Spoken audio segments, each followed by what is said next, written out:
Bonjour à tous, c'est Sylvain de jedeviensmeilleur.fr. Aujourd'hui, je vous propose de revenir sur un réel problème de société qui touche de plus en plus de salariés et d'entrepreneurs. Suite à cette rapide introduction, vous avez sans nul doute reconnu le mal dont je vais vous parler aujourd'hui, le burn-out. En français, il s'agit de l'épuisement professionnel. Je vous propose donc de revenir sur le burn-out tout en vous présentant le livre sur le sujet que j'ai écrit, qui, je l'espère, aidera les personnes à mieux le prévenir car il peut toucher tout le monde. Comme je viens de le dire, le burn-out est un mal pernicieux qui peut toucher tout un chacun. Certains se croient à l'abri, mais c'est une erreur de se croire invulnérable. En effet, les surhommes et surfemmes n'existent pas, c'est une légende. C'est en se croyant loin du burn-out qu'on a le plus de chances d'en souffrir un jour ou l'autre.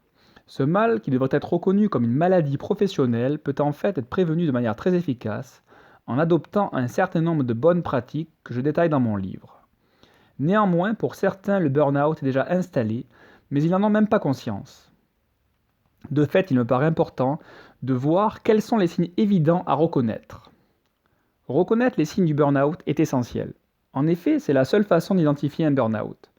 Les signes sont nombreux, mais généralement on peut reconnaître un certain nombre, parmi lesquels une fatigue générale accrue s'accompagnant d'un manque d'énergie totale. C'est bien simple, le simple fait de penser à ce que vous devez faire vous épuise à l'avance, vous n'avez plus aucune énergie pour rien. L'irritabilité. La moindre chose qui va de travers vous fait enrager et c'est votre entourage qui en paye le prix fort.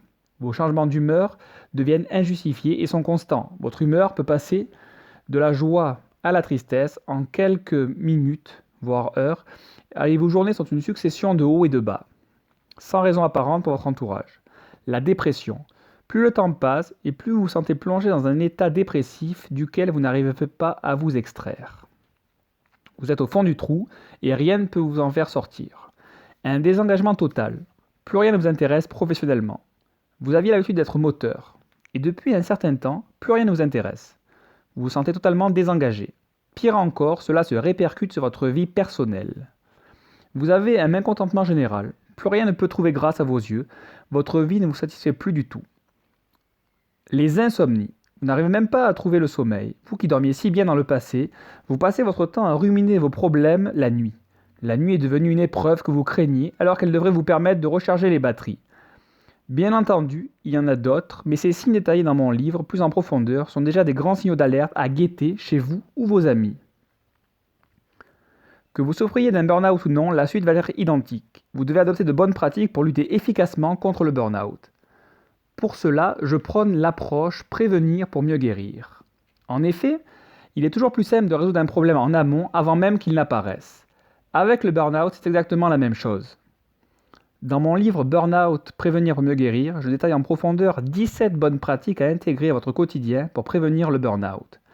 Parmi ces bonnes pratiques, on va donc retrouver le fait de prendre soin de soi. Il est évident qu'il est important de prendre soin de vous, de couper avec le travail quand vous êtes le soir chez vous ou en week-end. Il faut vous accorder des moments de pause où vous ne travaillez plus. Pensez à vous. Vous devez déconnecter de la technologie.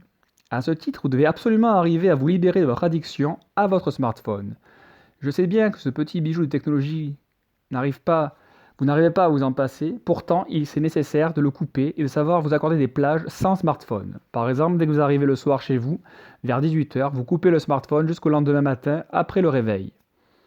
Le week-end, vous ménagez au moins une journée sans smartphone, pourquoi pas le dimanche. Vous coupez avec la technologie.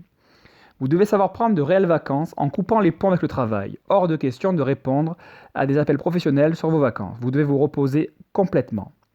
Vous devez dormir correctement. Comment pouvez-vous vous reposer et reposer votre cerveau sans un sommeil correct ?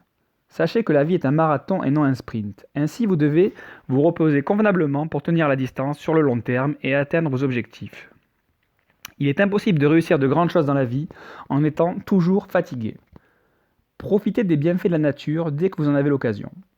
Un repas dans un parc, des balades en forêt ou à la montagne, allez à la plage si vous êtes près de la mer. Détendez-vous et profitez de la nature car cela vous fera le plus grand bien et vous aidera à éloigner le spectre du burn-out. Faites du sport de manière régulière. On ne le dira jamais assez, mais n'oubliez jamais la citation extraite de la 10e satire du Juvénal. Un esprit sain dans un corps sain. Cela vous aidera à vous détendre et votre corps vous dira merci ensuite. Le sport permet de vider son esprit complètement et d'éloigner également le burn-out. Vous devez avoir une vie sociale épanouie. Ne restez jamais enfermé chez vous. Voyez des amis, participez à des associations, donnez de votre temps pour aider des personnes. Cela vous fera le plus grand bien et permettra de voir qu'il n'y a pas que vos petits problèmes dans la vie. Comme vous pouvez le voir, ces quelques pratiques à appliquer, issues de mon livre Burnout, prévenir pour mieux guérir, n'ont rien d'extraordinaire. Elles sont même simples à être mises en œuvre. Cependant, très peu de personnes le font réellement, et c'est là où le bât blesse. Dans cette rapide vidéo, nous avons donc vu que le burn-out est un mal insidieux qui doit être combattu le plus tôt possible. Pour ce faire, l'approche prévenir pour mieux guérir est idéale. Il est également important de savoir en reconnaître les signes pour agir afin de favoriser la prise de conscience. C'est le premier pas vers la guérison, la prise de conscience. Pour prévenir, il faut appliquer un ensemble de bonnes pratiques qui sont du bon sens. Toutes ces pratiques sont détaillées en profondeur dans mon livre Burnout, prévenir pour mieux guérir, que je vous propose de découvrir sur Amazon si le sujet vous intéresse. Afin de découvrir mon livre, vous n'avez qu'à cliquer sur le lien qui apparaît à la fin de cette vidéo ou à scanner le QR code avec votre smartphone. Dans tous les cas, n'hésitez pas à réagir à cette vidéo sur le burn-out en commentaire. N'hésitez pas à en parler à vos proches et à échanger sur le sujet, car le burn-out ne doit jamais être tabou.